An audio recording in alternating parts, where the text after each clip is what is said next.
Welcome to the City Point Weekly Vlog.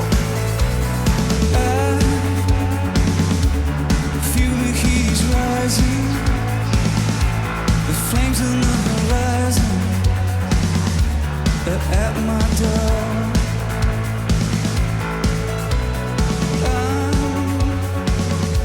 I'm staring at the ruins, the embers of a broken. Hey, it's Pastor Mike here with the Weekly Vlog, ready to inspire you and challenge you with God's precious Word. Stay tuned. Do you ever wonder how things grow? It's such a mystery, and yet it's such a simple thing, and yet it's such a complex thing. Do you ever wonder how we grow? It's a complex thing, yet it's a very simple thing. And if you apply the principles of God's Word, growth is inevitable. Hey, it's Pastor Mike.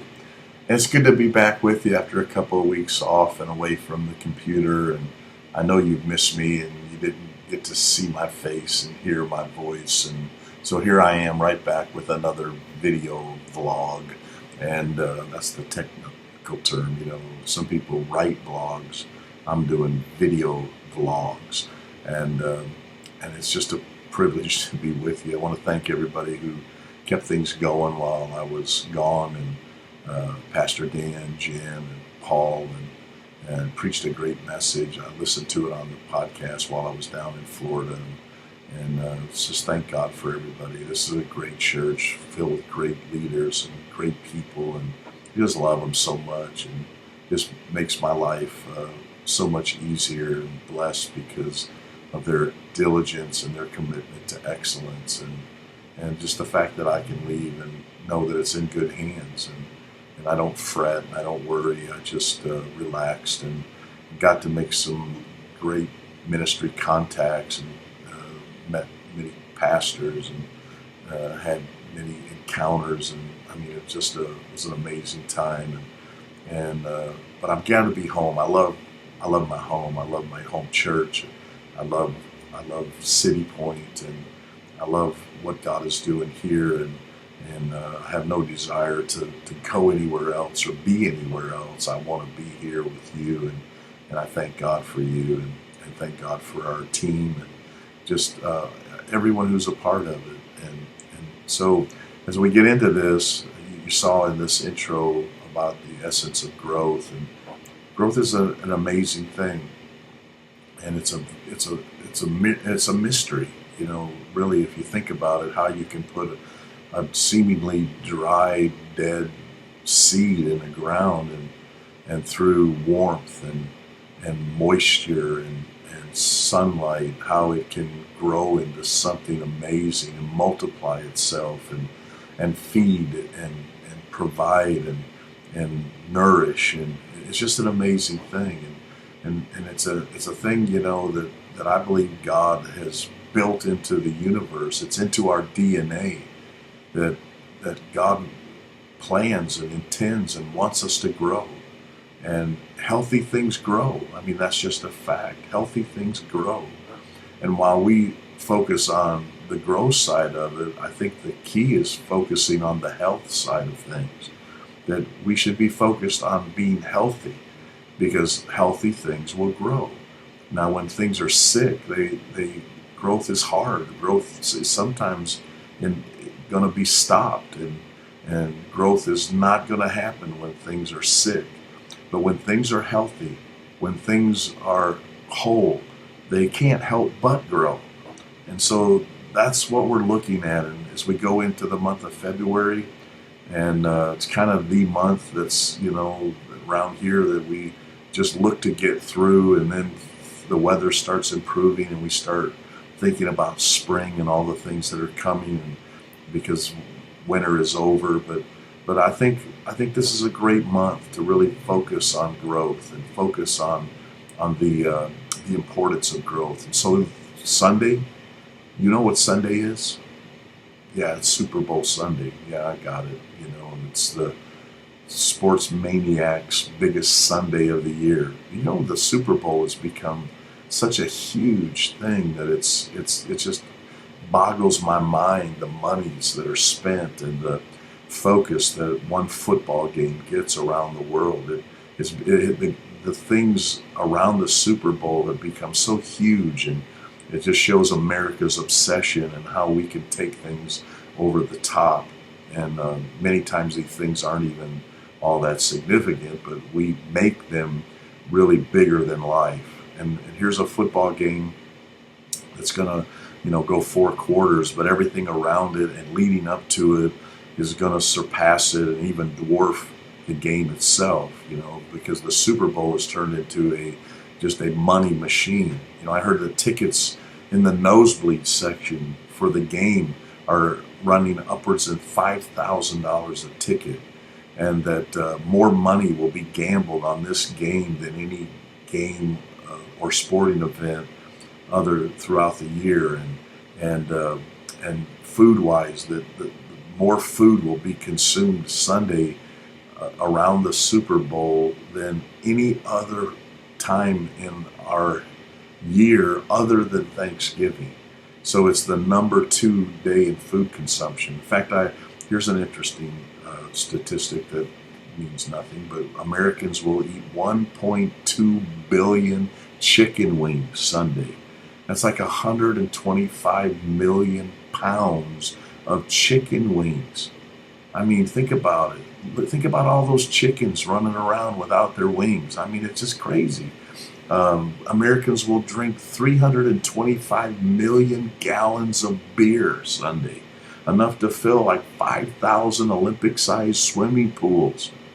And Americans will buy like 8.2 million televisions to watch this game on.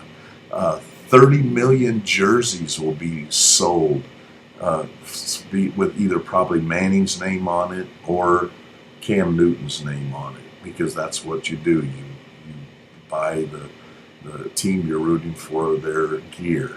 And so millions and millions of dollars will be spent for a commercial. $2 million for 30 seconds on a commercial. Multi-million dollars spent for a halftime show that's only going to last about 10 minutes. And depending on what happens, then we'll talk about it for a few weeks and then it'll be forgotten. All this around the game. Actually, the game gets dwarfed in the midst of all of this stuff. And if you think about it, that's kind of how life can be too, because our lives should be about what's significant, what's eternal, what's going to last. And yet many times we get sidetracked and we get focused on the minors and forget the majors, and that's where growth gets stifled, and the real essence of how we should be living gets lost. So I want to encourage you to come out to the growth track. You said, Pastor Mike, it's Super Bowl Sunday. Well, listen, we're going to have the growth track at 1 o'clock, and it'll be over by 2:15. You get lunch. We're going to have pulled pork, good pulled pork. You're going to have a good lunch. You're going to hear a good word. You're going to get to hear my heart on the vision and on the mission and on your part in City Point. If you're a leader and you're serving in the church, you need to be in this growth track. We're going to do it for February, take March off, and then we'll do it in April, and then we're going to do it the first month of every quarter, as we do it just 4 times a year. Then going forward, we wanted to get everybody through the growth track, and then we're going to do it once a quarter. So I want to encourage you, though, to get in this and be a part of this and hear my heart and come share with us. And it's only basically 4 hours over the next 4 weeks, and so I want to encourage you to come. Also, I want to let you know about some other things. I want to thank you for your giving for the Christmas offering and the box that was put on the back wall.